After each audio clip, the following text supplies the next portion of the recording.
Om Swastiastu, sahabat yang baik, umat sedharma yang berbahagia. Dalam video seri ke-13 ini, saya membaca dan membahas kitab Sara Samuscaya dari Sloka 83. Temanya adalah kelanjutan tentang Trikaya Parisuddha, yakni berpikir yang baik, berkata dan berbuat yang baik. Namun yang dibahas kali ini adalah persoalan nafsu dan juga kesabaran. Baiklah, saya mulai membaca sloka ke-83. Nihan mare kene tante, hana ye awaya waning stri, dan yogya wusen pradesanya, rina haisewi, muang hana tekani atles hangurwa, iketan rihana yasyang stri, lawan ikang kani, dia pahini ke, yang inget-ingetan, dan kabancana juga wong denike, sumanggah yaya dudu, maka tu wikal paning manah, yang ayan nama ike perdana ngarania. Ada contoh yang perlu diperhatikan. Ada bagian dari tubuh wanita yang tidak boleh disebut tempatnya, amat dirahasiakan. Ada lagi luka yang lebar dan dalam. Jika dipikirkan dengan baik, apakah beda luka yang lebar dengan tubuh wanita yang dirahasiakan itu?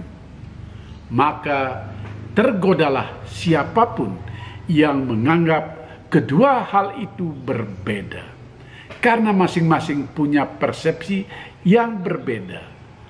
Hal ini disebabkan oleh pikiran yang berbeda pula. Sloka ini banyak ditafsirkan dengan cara berbeda, bisa kemana-mana. Sebenarnya tidak jelas benar apa yang dimaksudkan dengan memperbandingkan tubuh wanita dengan luka, kecuali memberi kesempatan orang untuk mengupas intisarinya. Intisarinya hanyalah menjelaskan bahwa pikiran seseorang yang berbeda menyebabkan muncul persepsi yang berbeda pula tentang sesuatu masalah. Intinya adalah pikiran tidak bisa diseragamkan antar orang. Kita lanjutkan ke sloka 84.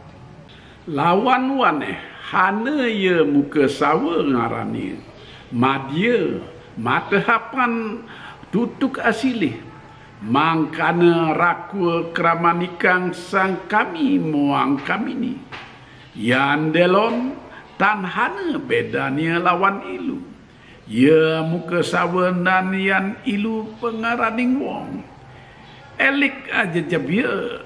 Ya puan muka sawa pengarani harsa ye tekarin umancana awaknya, maka sedana ngaran karikang wong an mangkana ikang ngaran gawin ikang wong ike hinganian aglis ikang manah kalingan ike. Dan ada lagi yang dinamakan muka sawa, yaitu air liur yang menggiurkan hati pria dan wanita yang sedang berciuman. Jika diperhatikan tidak ada bedanya dengan air liur biasa. Namun air liur biasa akan membuat orang jijik. Tetapi yang dinamakan muka sawa tidak, malah membuat senang. Demikianlah pikiran yang membuat sangat cepat perubahan yang terjadi. Umat sedharma, sloka ini sesungguhnya menjelaskan bahwa dari pikiran itulah muncul suatu perbedaan yang sesungguhnya objeknya sama. Di sini contoh yang dipakai adalah air liur. Jika dua orang dimabuk cinta dan mereka berciuman, maka air liur yang ada begitu nikmatnya. Tetapi jika tidak ada kaitan dengan cinta dan nafsu birahi, air liur itu akan menjijikkan. Di sini dimaksudkan baik-baiklah, membawa arah pikiran agar selalu tertuju kepada sesuatu yang menggembirakan dan membahagiakan, karena semuanya berpusat dari pikiran. Saya lanjutkan ke sloka 85. Donen waneh tunggale tui ikang wastu, dudu juga agrahaning sewong-sewong irike, wiaktinia nang susuning ibu, dudu abdi nikang anak an menengeng ibu, lawan abdi nikang bapa, hingan yang mana megawe beda. Perhatikan lagi, ada satu benda yang sama tetapi berbeda tanggapan dari masing-masing orang. Seperti buah dada seorang ibu, berbedalah hasrat si bayi terhadap buah dada sang ibu daripada hasrat sang ayah terhadap benda yang sama. Sebenarnya hanya pikiran yang menyebabkan perbedaan itu. Sloka ini dengan perumpamaan yang sudah jelas bagaimana seorang bayi dan seorang suami beda persepsinya jika melihat payudara sang ibu. Jadi sesungguhnya benda yang sama terlihat berbeda akibat pikiran. Saya lanjut ke sloka 86. Niang drastante waneh, nahan sang biksuke berata pariwarajaka, nahan siang kamuke. Wonggong raga sakta ring stri, nanantang serigala, ika te katiga, yata mulating istri. Rahayu sasiki kapwa dudu abdi nika katiga. Wangke ling sang pariwarajaka, apa nenget ring anityatua. Ling nikang kamu kestri, teka si iki, kunang ling nikang serigala. Wastu surasa baksa iki, arah wetnyan wikal paning manah, tinut ring wastu beda. Perhatikan hal ini lagi. Ada Sanyasin sedang mengembara mencari kesempurnaan hidup. Ada sang kamuka yang doyan kepada perempuan. Dan ada serigala. Ketiganya jika melihat seorang wanita cantik, berbeda tanggapannya masing-masing. Sang Sanyasin menganggapnya wanita itu ibarat mayat, karena ia sadar yang dilihatnya itu tidak kekal. Sang kamuka melihat sebagai sesuatu yang menggairahkan. Dan sang serigala mengatakan betapa lesat daging wanita itu. Demikianlah pikiran itu bisa bermacam-macam, menyebabkan sesuatu itu berbeda. Nah, umat sedharma, Begawan Wara Ruci menguraikan sloka 86 ini dengan panjang lebar ke perempuan wanita cantik. Meski dalam teks Sansekerta sloka ini sangat pendek. Sloka ini menjelaskan kembali bagaimana pikiran itu cepat berubah, tergantung dari sudut mana kita memandangnya. Karena itulah pikiran itu harus dikendalikan. Dalam contoh tadi, kalau wanita cantik itu dipandang dalam kacamata seorang Sanyasin, Sanyasin ini orang suci, maka wanita itu tidak lebih dari sesuatu yang tidak kekal. Dia suatu saat akan menjadi jelek, menjadi tua, dan mati. Namun, kalau seorang kamuka Kamuka ini adalah pria jalang, atau bahasa kekinian lelaki hidung belang. Maka yang dilihatnya dari wanita cantik itu adalah seseorang yang menggairahkan. Lalu bagaimana kalau serigala melihat wanita cantik itu? Binatang buas ini hanya berpikir tentang bagaimana wanita itu bisa dijadikan santapan. Jadi ketiganya berbeda dalam memandang wanita cantik itu. Disinilah pentingnya mengendalikan pikiran agar kita tidak bingung dalam kehidupan ini. Mari lanjutkan ke sloka 87. Lawan waneh inget juga kita ansudining manah nikang wong tinuting prawitinnya ring asing wastu waktinnya nahan yang bapa humereksi istrinya muahi nerekannya tu anaknya dan dudu juga atian ikan nereki ika kali aptian kapu asandetannya hingga yang mana karaning kriya beda. Ada lagi contoh yang patut diperhatikan. Seorang ayah mendekati istrinya dan kemudian mendekati putrinya. Ayah sama-sama mencium keduanya. Maka berbedalah caranya sang ayah mendekati keduanya meskipun sama-sama berdasarkan cinta kasih. Jadi pikiran itulah yang menyebabkan perilaku seseorang berbeda. Saya kira sloka ini sudah jelas karena ingin mengatakan bahwa semua perbedaan perilaku manusia disebabkan apa yang dipikirkannya berbeda-beda. Lanjut ke sloka 88 yang mulai bergeser ke arah pengendalian indria.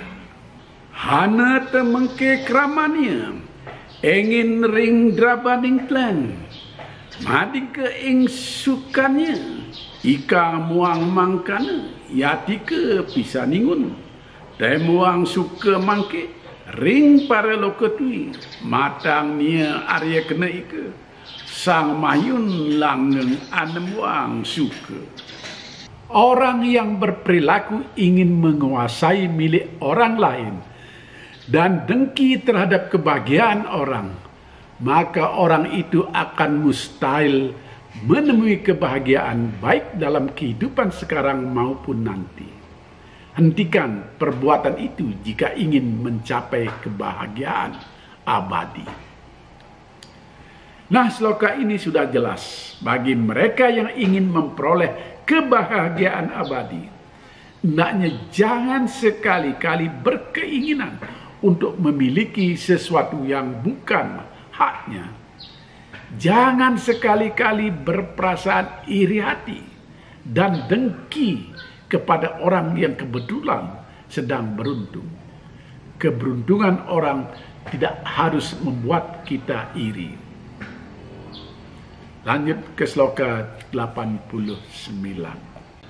Nyayaki kadaya ketnaning wong ikang budi masih ring sarwa prani ia tika pagahana kena hayua te dengki hayua te engin hayua te humaya mayam ikang wastu tan hana wastu tan yukti kuning hayua ika inangan-angan. Ini yang patut diperhatikan oleh setiap orang, yakni punya rasa kasih terhadap setiap makhluk. Janganlah dengki, iri hati, janganlah menginginkan dan mengangan-angankan sesuatu yang tidak ada. Jangan pikirkan itu. Sudah jelas, jangan merindukan sesuatu yang tidak mungkin. Jangan menginginkan sesuatu yang mustahil. Dan janganlah memikirkan cara-cara jahat guna memenuhi hasrat keinginan. Janganlah dengki dan iri hati kepada orang yang sukses. Berbelas kasihanlah kepada segala makhluk. Kita ke sloka 90. Matangnian tentaliana magehekna tepu ikang pancendria lawan manah hayu wineh mambahang hinilah wastu inupet wastu durlaba wastu tanpa nuke ring awasana kuning. Oleh karenanya kekanglah dengan kuat indria dan pikiran itu. Janganlah dibiarkan melakukan tindakan yang terlarang dan melanggar hakikat kebajikan. Janganlah dibiarkan melakukan tindakan tercela yang pada akhirnya akan menimbulkan hal-hal yang tidak menyenangkan. Sloka ini sudah jelas. Saya lanjutkan ke sloka 91. Ikang wong irseri padanya janma tumong masnya, rupanya wirianya kasujana maya, kasujanmannya sukaya kasubegannya kalemannya ya te amuhara irsa iria. Ikang wong mangkana keramannya yatika prasidaning sangsara ngarannya, keraket larannya tanpa tambahan. Sesungguhnya orang yang sengsara adalah mereka yang tidak suka melihat harta kekayaan orang, tidak suka melihat kerupawanan orang, tidak suka melihat status sosial orang, tidak suka melihat kesenangan orang, dan tidak suka melihat keberuntungan orang. Bagi mereka yang senantiasa diliputi kedengkian dan iri hati, hidupnya akan selalu diliputi oleh duka nestapa. Sloka ini menjelaskan kembali bahwa intinya adalah orang yang tidak suka melihat kebahagiaan orang lain akan menjadi orang yang sengsara. Maka jika ada orang lain yang senang dan bahagia, ikutlah merasa senang dan bahagia, meski kenikmatan itu tidak singgah pada kita. Ini hanya masalah nasib dan waktu saja. Saya lanjut ke sloka 92. Nihantang kengete iking sarwa bawa teke ring matya loka sang samawan makenu ike. Semawan ngaranira sangkelan upasama ika ring para lokatui hanu nira tika apa-yapan mangke inastuti pinuja kinat wangan sira dening rat ring para loka uca pada ketemu denira. Segala sesuatu di alam maya maupun di alam baka adalah miliknya sang kesamawan. Sifat-sifat itulah menyebabkan ia dihormati, dipuji, dan disegani di dalam kehidupan ini. Kesamawan artinya orang yang sabar dan tenang. Sloka ini menjelaskan segala sesuatu yang ada di bumi ini adalah milik dari orang sabar. Demikian juga apa yang ada di jagat raya ini adalah juga milik orang yang berhati sabar. Hanya dengan kesabaranlah keberhasilan itu diperoleh. Mereka yang sabar dipuji dan dihormati di bumi. Apabila mereka mati, surgalah ganjarannya. Kita lanjut ke sloga 93. Sang skepania kesama ikang para martaning pinakardya. Pinaka mas manik nika sang wenang lumage saktining indria. Nora lumewihana halapnya. Anging nian wekasning patia. Patia ngaraning pata dana petah. Dan penasar sangke marga yukti. Mangeh sedana asing parana. Dan apile ringkala. Kesimpulannya adalah sifat-sifat sabar itulah merupakan kekayaan sejati. Apa gunanya emas permata dibandingkan dengan kesabaran? Sebab hanya kesabaran saja yang bisa menyelamatkan orang dari kesesatannya. Sedangkan emas dan permata hanyalah bagian dari bongkahan-bongkahan tanah yang membisu. Umat sedharma, kesimpulan di sloka ini mengakhiri tema tentang Trikaya Parisuda yang dilanjutkan dengan pengekangan pikiran, mengendalikan indera, dan ditutup dengan arti kesabaran. Kita jeda di sini dan nanti dilanjutkan seri lain yang memasuki tema bagaimana mengendalikan kemarahan. Semoga bermanfaat. Rahayu. Om Santi Santi Santi Om.